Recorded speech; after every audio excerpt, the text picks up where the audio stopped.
তো আসসালামু আলাইকুম সবাইকে। দেখতে পাচ্ছ নতুন একটি টপিক নিয়ে কিন্তু দাঁড়িয়ে রয়েছি, এবং যদি আমি বলি খুবই আলোচিত এবং খুবই গুরুত্বপূর্ণ একটি টপিক এসএসসির জন্য। এসএসসির জন্য অবশ্যই গুরুত্বপূর্ণ, পাশাপাশি এসএসসি পরবর্তী লাইফে যারা সায়েন্স নিয়ে পড়াশোনা করবে বা যারা কমার্স নেবে বা এভরি লাইফ মানে এভরি এডুকেশন লাইফে তোমার সমীকরণ থাকবে। তো সমীকরণ সমাধানের জন্য দুই তিনটা প্রক্রিয়া তো তোমরা সকলেই জানো, রাইট?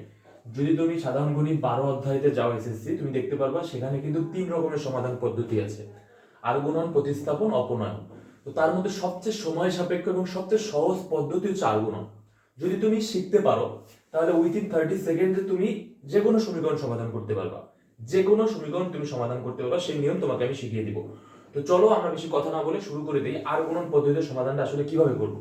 তো দেখতে পাচ্ছ আমি কিন্তু সবার প্রথমে এখানে লিখে রেখেছি যে বেসিক কন্ডিশন। একটা বেসিক কন্ডিশন আছে, এই টাইপের যদি সমীকরণ তুমি সমাধান করতে চাও, এটা কন্ডিশন বা একটা শর্ত মেনে তোমার চলতেই হবে। সেই শর্তটা কি? সকল পদ একই পাশে থাকবে অথবা ধ্রুবককে বাম পাশে রাখবো, তাই তো? রাখবো।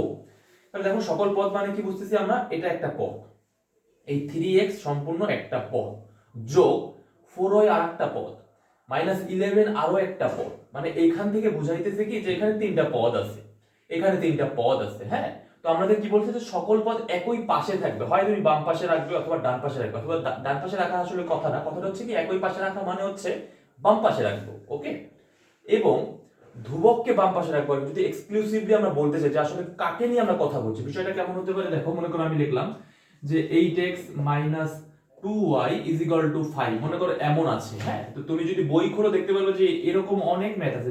মনে করো এমন আছে, একটা সমীকরণ যুগল আছে কেমন, যে 3x + y = -3। তো এই আকারে যদি থাকে, এই আকারে যদি থাকে, তাহলে তোমার বেসিক কাজ হলো ax + by + c = 0 এই আকারে সমীকরণকে নিয়ে আসা। এটাই আমরা বলছি যে বেসিক কন্ডিশনটা আসলে কি, সকল পদ একই পাশে থাকবে অথবা ধ্রুবককে বাম পাশে রাখবো। বুঝছো তো বিষয়টা? তাহলে আমাদের কাজটা কি, এই যে 5টা রয়েছে 5 প্লাস 5টাকে আমরা বাম পাশে নিয়ে যাবো। তাহলে কি হবে? 8x - 2y - 5। বুঝছো তো বিষয়টা? 3x + y - 3 আসলে তো এই পাশে নিয়ে আসবে, তাহলে কি হবে? 3x + y + 3 = 0। মানে তোমার ডান পাশে 0 বানাতে হবে। এটা হচ্ছে আমাদের বেসিক কন্ডিশন। তো বেসিক কন্ডিশন যদি তুমি মানাইতে পারো, তাহলে তুমি বলতে পারবা যে আমরা এখন আর্গুমেন্ট পদ্ধতির দিকে ধাবিত হতে পারি। ঠিক আছে? তো আমি কিন্তু বেসিক কন্ডিশনটা আশা করছি তোমরা দেখতে পাচ্ছ, এটা স্ক্রিনশট তুলে নিয়েছো। একটা জিনিস আমি তোমাদের একটু বেসিক জানিয়ে দিব, তার আগে কি করবা তুমি? আর্গুমেন্ট পদ্ধতি সহজ, খুবই খুবই সহজ।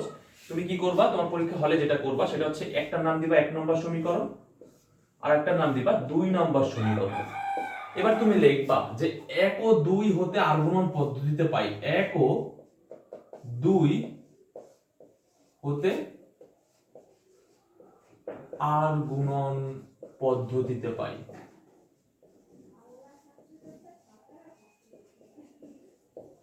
তাহলে তুমি কি করবা? একা প্রথম তোমার কাজ হচ্ছে যে সমীকরণটিকে x + by, এটা লিখে দিচ্ছি, x + by + c = 0। দেখো প্রথম যে বেসিক কাজটা সেটা হচ্ছে কি, সমীকরণকে x + by + c আকারে লেখা। ফাইন। দেন তোমার কাজটা কি? 1 আর 2 নামকরণ করা শেষ। এবার তুমি এখানে একটা হেডলাইন দিবা বা একটা অ্যানাউন্সমেন্ট দিবা কি 1 ও 2 হতে আর্গুণন পদ্ধতিতে পাই। ঠিক আছে? আর্গুণন পদ্ধতিতে পাই মানে আমরা কিন্তু অঙ্কের মধ্যে ঢুকে গিয়েছি। আর্গুণন পদ্ধতিতে পাই। তো নিয়মটা কি হবে? তুমি প্রথমে কি করবা? x ডিভাইড, এরকম বড় একটা ডিভাইড দিবা। ওকে, তারপর কি করবা? y আবার বড় একটা ডিভাইড দিবা। তারপর কি করবা? 1 বড় একটা ডিভাইড দিবা। তো দেখো আমি একটা জিনিস তোমাদেরকে শিখিয়ে দিচ্ছি। এখানে দেখতে পাচ্ছ যে তিন জোড়া পদ আছে, দেখতে পাচ্ছ তোমরা? যদি মনে করো তুমি এইখানে একটা জোড়া ধরো, এইখানে একটা জোড়া ধরো, পাশাপাশি এইখানে একটা জোড়া তুমি ধরতে পারছো, তার মানে এখানে 3 জোড়া অথবা 6টা পদ আছে। এখন দেখো যখন আমি x নিয়ে কথা বলছি, তখন যদি আমি x টাকে আটকে দেই, দেখো এখানে কোন অবস্থা ঘটছে।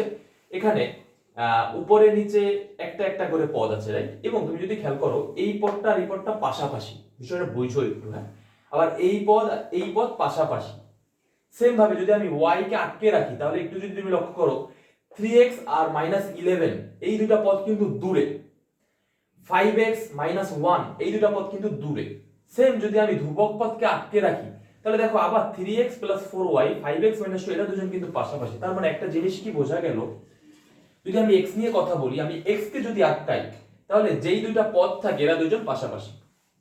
যদি আমি y কে নিয়ে কথা বলি, যদি আমি y কে আটকাই, যেই দুটা পদ মানে দৃশ্যমান থাকে তারা দুজন দূরে। বোঝা গেল? যদি আমি ধ্রুবক পদকে আটকে দেই তাহলে যে দুইটা পদ পাশাপাশি থাকছে এরা দুজন দৃশ্যমান, মানে দৃশ্যমান পদ দুটি পাশাপাশি।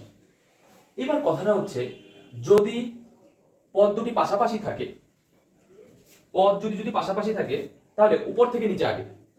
কি বললাম আমি বলতো? পাশাপাশি থাকলে,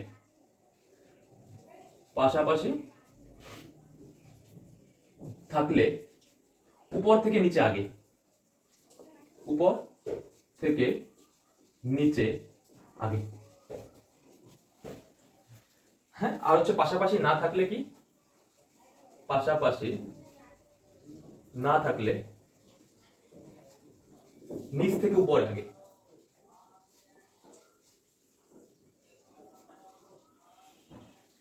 নিচ থেকে উপরে আগে। তাহলে আমি কি লিখলাম বলো তো? আমি লিখছি যে পাশাপাশি যদি থাকে তাহলে উপর থেকে নিচে আগে। তাহলে দেখো যে আমি x কে আটকাই, তাহলে দেখো এই 4 আর এই 1 এর সাথে আগে তুমি সম্পর্কে ঢুকবা। তাহলে কি হবে? +4 -1 এর সাথে গুণ করবা। আসলে গুণনটা কি? আসলে এইভাবে গুণ করব আমরা। হ্যাঁ, তো গুণটা কি রকম হবে? যদি পাশাপাশি থাকে, দেখো যদি আমি x নিয়ে কথা, যখন x এর ক্যালকুলেশন করব, x কে আটকে ধরলাম, তাহলে পাশাপাশি যদি থাকে, আমি কি লিখছি? পাশাপাশি থাকে উপর থেকে নিচে আগে। তাহলে উপর থেকে, উপরে কি আছে? 4। হ্যাঁ, 4 গুণ 1, মানে তুমি শুরু করবে হচ্ছে এদিক থেকে, এটা 1 এটা 2। বুঝছো তো বিষয়টা? হ্যাঁ, তুমি 1 থেকে শুরু করবে আর 2। তাহলে কি হলো? x কে তুমি আটকালে 4 গুণ -1, বিষয়টা বুঝছো? পাশাপাশি থাকলে কিন্তু উপর থেকে নিচে আগে। তাহলে কি হবে বলো তো? 4 গুণ -1, সূত্রের মাইনাস, খেয়াল করো সূত্রের মাইনাস। তাহলে এই গুণনটা যেহেতু শেষ, এবার হচ্ছে এই গুণনটা। তাহলে কি হবে? -2 গুণ -11, সূত্রের মাইনাস কিন্তু থাকবে। হ্যাঁ, আর এখানে যা থাকছে থাকছে। তাহলে কি হবে? -2 গুণন -11। বুঝছো তো বিষয়টা?